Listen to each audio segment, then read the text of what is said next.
বলিউড অভিনেত্রী কারিনা কাপুর খান সত্যি কি আবারও মা হতে চলেছেন? সম্প্রতি এমনই গুঞ্জন ছড়িয়েছে নেট দুনিয়ায়। মূলত একটি ভিডিওকে কেন্দ্র করেই এই আলোচনার শুরু হয়েছে।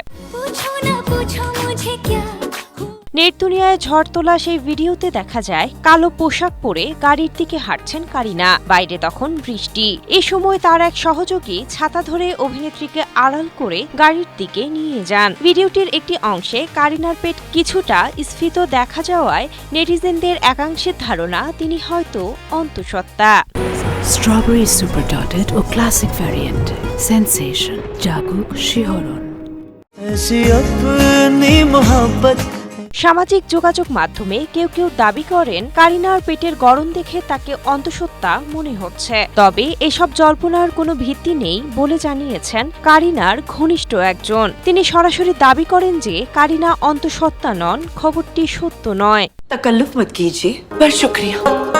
কারিনার ঘনিষ্ঠ ওই সূত্রের দাবি অনুযায়ী ক্যামেরার অ্যাঙ্গেল, পোশাকের ধরন কিংবা সাম্প্রতিক ছুটিতে খাওয়া দাওয়ার কারণে তার শরীরের গড়নে সাময়িক পরিবর্তন দেখা যেতে পারে। এদিকে কারিনা কিংবা সাইফ আলী খান কেউই এখন পর্যন্ত এই বিষয়ে কোনো মন্তব্য করেননি। 2012 সালে বিয়ে করেন সাইফ ও কারিনা। 2016 সালে তাদের প্রথম সন্তান তৈমুরের জন্ম হয়। এরপর 2021 সালে দ্বিতীয় সন্তানের মা হন এই অভিনেত্রী। Cynthia Aktari, Asia post.